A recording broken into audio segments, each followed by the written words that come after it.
रात बहुत ठंडी थी और 8 साल का छोटा सा अमन सड़क के किनारे अकेला बैठा रो रहा था। उसकी आंखों के सामने अभी अभी उसकी पूरी दुनिया टूट चुकी थी। एक सड़क हादसा ने उसे उसके माँ बाप से हमेशा के लिए अलग कर दिया था। जिस बच्चे ने कल तक माँ के हाथ का खाना खाया था, आज उसके पास सिर रखने के लिए माँ की गोद भी नहीं थी। जिस बच्चे ने कल तक पापा की उंगली पकड़कर चलना सीखा था, आज उसके पास चलने के लिए कोई सहारा नहीं था। रिश्तेदार आए, कुछ आंसू बहाए और फिर उसे एक अनाथ आश्रम छोड़कर चले गए। उस दिन अमन ने पहली बार समझा कि दुनिया में सबसे ज्यादा दर्द अकेला रह जाना होता है। अनाथ आश्रम में सब कुछ था, खाना, कपड़े, छात, बस नहीं था तो माँ का प्यार और पापा का कंधा। हर रात अमन चुपके से अपने माँ बाप की पुरानी तस्वीर को गले लगाकर रोता था। वो बस एक ही सवाल पूछता, भगवन, अगर सब छीन लेना था तो मुझे जिंदा क्यों छोड़ा? लेकिन शायद भगवन ने उसके लिए कुछ और लिखा था।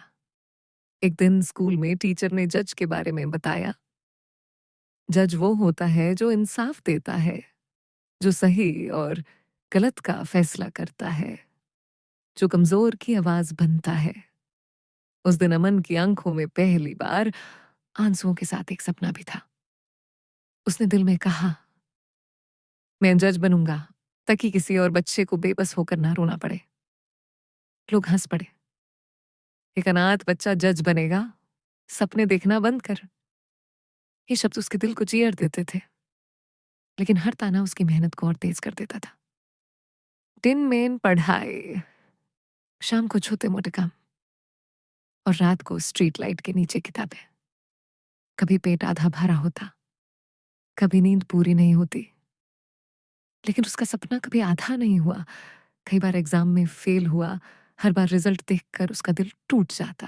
वह चुपके से रो लेता, लेकिन अगले दिन फिर किताब खोल देता, क्योंकि उसे पता था रोना से किस्मत नहीं बदलती, मेहनत से बदलती है। साल बीत गए और फिर एक सुबह जुडिशियल एग्जाम का रिजल्ट आया। कांपते हाथों से अमन ने लिस्ट देखी और अचानक उसकी आंखों से आंसू बहने लगे। उसका नाम था, वह सिलेक्ट हो चुका था, वह जज बन गया था। उस दिन वह सीधा अनाथ आश्रम गया। वही पुराना कमरा, वही पुरानी दीवारें, बस एक चीज बदल चुकी थी। वो छोटा सा रोता हुआ बच्चा आज जज अमन बन चुका था। वार्डन ने उसे गले लगा लिया और रोते हुए कहा, बेटा, आज तुमने साबित कर दिया कि जिनके पास कोई नहीं होता, उनके साथ खुदा होता है।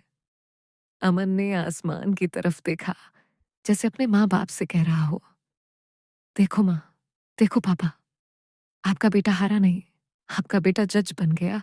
कभी कभी जिंदगी सब कुछ छीन लेती है ताकि आपको वो बना सके जिसके लिए आप इस दुनिया में आए हो। इसलिए अगर आज आप अकेले हो, टूटे हुए हो, तो याद रखना, सबसे खूबसूरत कहानियां अक्सर सबसे दर्दनाक शुरुआत से ही शुरू होती हैं।